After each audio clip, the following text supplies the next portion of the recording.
security experts are now calling for a review of the country's anti-terror laws to curb the current upsurge.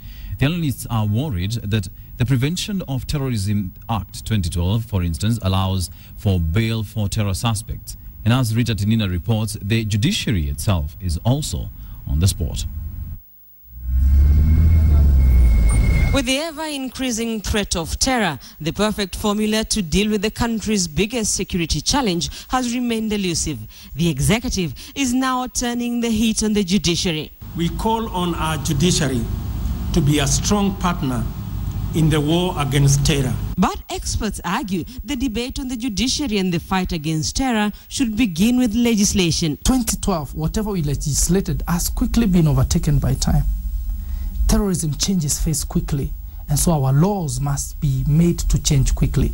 Kenya passed the Prevention of Terrorism Act in 2012. Section 31 of the Act gives police officers the power to arrest terror suspects. The Act also stipulates that a suspect shall not be held for more than 24 hours unless they are produced before a court and the court orders that they be remanded in custody, or the 24 hours end outside ordinary court hours.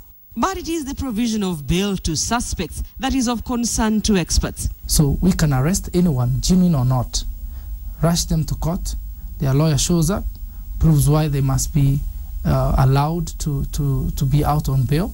The issue of bail has been a sticking point for human rights activists, and to experts, the country may need to find the perfect balance in the fight against terror. We should now see how far the Bill of Rights applies to perpetrators of terrorism, or what rights might we need to deny them, and staying within the confines of law, really. Experts say the country needs to review what they term as gaps in the terrorism law.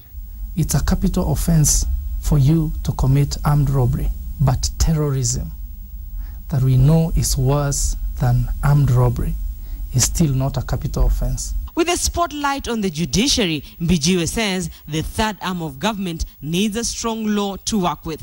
The judge does not give a damn ear to the threats that comes from the executive. The burden of proof and the measures we put around creating a burden of proof is what now we should come in and legislate as law. For now, the judiciary is still awaiting response from the executive to an invite sent out on the 28th of last month by the Chief Registrar of the Judiciary to the Interior Principal Secretary Mutea Iringo.